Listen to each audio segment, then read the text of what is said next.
Run me through how you landed this amazing role as an Ewok in the Star Wars film Return of the Jedi, because that, I guess, propelled you into the world that you craved at the time, which was acting and movies and so on. Yeah, when I was 11, my grandmother, she heard a radio commercial, and it was Lucasfilm that created this announcement saying, you know, we're looking for short people to be in our new Star Wars movie, Return of the Jedi. My mum phoned the studio, and they said, we've got everyone we need. We had loads of calls, we're fine. And I think Mum offered them cash. And when you were on set, you know, with Luke Skywalker and the others, I mean, this must have been an extraordinary feeling for you. It was an amazing experience, you know, meeting my heroes face to face at the age of 11 was indescribable. You've hung out with some ridiculously famous people. Harrison Ford, Liam Neeson, Dame Maggie Smith and others. Do you ever get starstruck yourself? I mean, do actors get starstruck around these people? Yeah, you do. I met Michael Jackson many years ago when I was working on one of the Ewok adventure movies.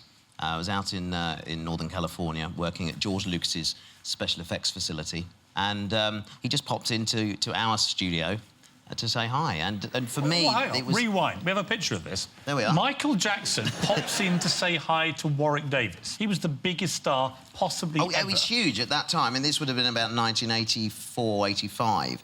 The fortunate thing is about this photo, there was one that I found where I still had the Ewok head on. It could have been anyone.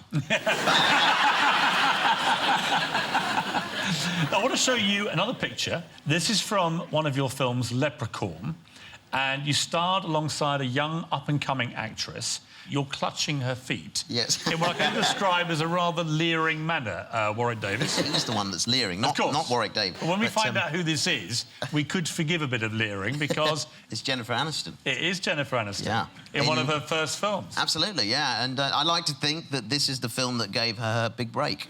She doesn't talk a lot about Leprechaun, I've noticed. No, she tends to deny Leprechaun. Yeah. Were you in Leprechaun? I don't know what you're talking about. I mean, you should never deny your past. I mean, that was the one that started it all, Leprechaun. So you landed the lead role in the film Willow, another George Lucas film. George Lucas gave you some great advice just before that came out, I think, about fame. Yes, he did. He did, and it's something that has stuck with me.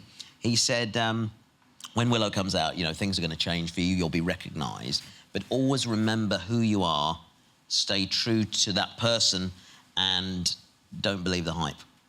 Really important advice. Three bits of advice that most stars, in my experience, forget. Yes, yeah. What was Val Kilmer like to work with?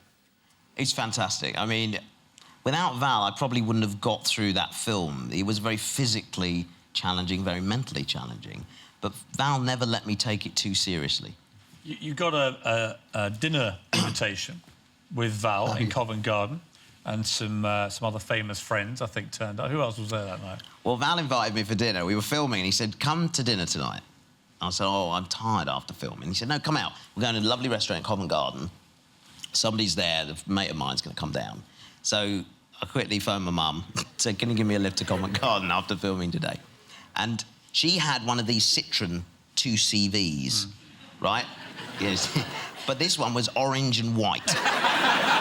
OK. It was a beautiful car, you know, when you weren't in it. And I said, can you give me a lift to the restaurant? So she gave me a lift there, and I said, look, come back in a couple of hours and pick me up, if you wouldn't mind. So I went into the restaurant. It's only Tom Cruise sat there with Val Kilmer and his wife, Mimi Rogers, at the time. He said, do you want a booster seat? And I said, yeah. And he said, you can have mine. We sat down.